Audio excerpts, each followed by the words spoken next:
What's up guys, it's Joseph, and this is going to be a review of the Wincent Elite RSZero gun safe. It's pretty unique because it uses RFID technology, so this has a little chip in there, and when you put it on top of the sensor right here, or the reader, you can see you can fit a full size. So this is a full size 5-inch Walther PDP with a Trijicon SRO and then a spare mag in here. The outer dimensions on this are 11 1/4 by 7 1/8 by 2 inches, and then the inner dimensions are 8 1/2 tall by 6 3/4 by 1 3/4. But just in case you don't have a ruler, I'll show you the dimensions with some everyday objects.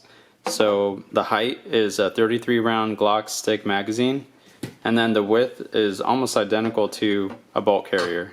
I've seen these safes for sale on Amazon, but just so you know, Wincent did send this to me for review. And when you get this out of the box, everything will actually be locked inside. So you have to use a Type-C cable to fully charge it up if it's not already charged. And you'll know that because when you plug in the safe and all 4 lights are solid blue, that means that it's finally charged. And then you just follow the directions for the default setting to open it up. Right now I have my passcode set to 2233. And then you'll get green lights, it'll open up. I don't know if you noticed, but I pressed those buttons pretty quick and it still works. So 2233. And that's one really nice thing, is you can press the buttons pretty quick and it'll actually read them. Because I've owned some other safes where the keypads actually take a little bit of time to register. This one is like really quick. And inside of the box you'll get 2 key fobs that are chips. So you can see I kind of scraped this one up on purpose to see if I could get this logo off. And then there's 2 coin chips and then a wristband chip. And these are all individually programmable. So by that I mean I've programmed the wrist chip, but maybe I think this coin I didn't program. So you can see it's not opening because I haven't programmed this one yet. And all of that is done using the setting button inside. Inside there's a setting button here. So I click it, I put the thing on there, it beeps normally if I have it off of the mute, and then I click it again. Let's see if that worked.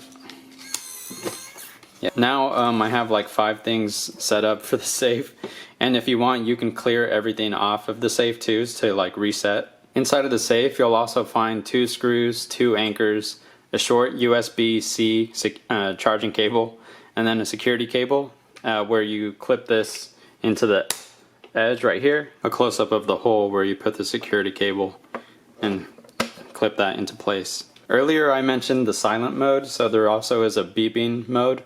So you hold this down for 3 seconds and then you'll hear the beep. So now it's beep mode. Inside there's also a little light, so let me pick it up and show you that part. And then there's the setting button right here. Some basic egg crate styrofoam, and then a little bit of thin styrofoam over here. I forgot to mention that you can program the keypad to take up to a 6-digit passcode, so 4 to 6 digits. And then if you mess up the code, it takes 6 presses to reset it. So I was wondering about that, like 2244, and then it doesn't cancel it yet, so I can't start a new one. I have to hit 2 more wrong buttons, then it'll reset. And then on the back of the safe are the 2 holes where you can put the screws through to secure this onto somewhere. If you want to store a pistol holstered, then it has to be a smaller pistol. So this is my SIG P365 and 380 ACP, and it fits with this Vetter light tuck, which is about 1 5/8 inches thick. And so if I just put that inside of the safe, that'll close down on that. Since it is motorized, you do need a charge obviously to open this up. And they say the charge is going to last you 6 months. So if you put this in your car or something and then it dies, you just have to have like a long charging cable and make sure you can reach this to charge it up. So that's one downside.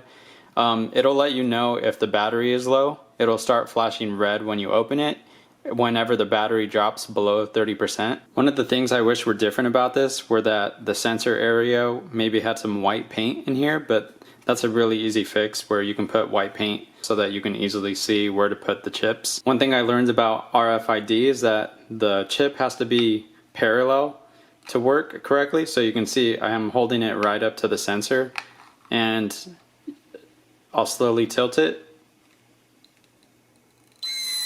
and it doesn't work until it gets almost perfectly parallel. I mean, you can hold it a little bit far away, but it has to be parallel. And that's with everything. So that's with this. It won't work unless it's like kind of parallel. Let's see. Yeah, there, that worked. Alright guys, that's about it for my review on the Wincent Elite RSZero.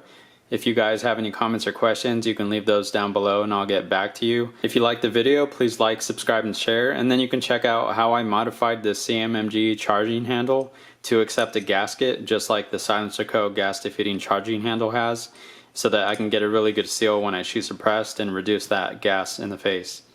Alright guys, thanks for watching. Talk to you later. I forgot to mention you do also get a pretty good user manual for the safe.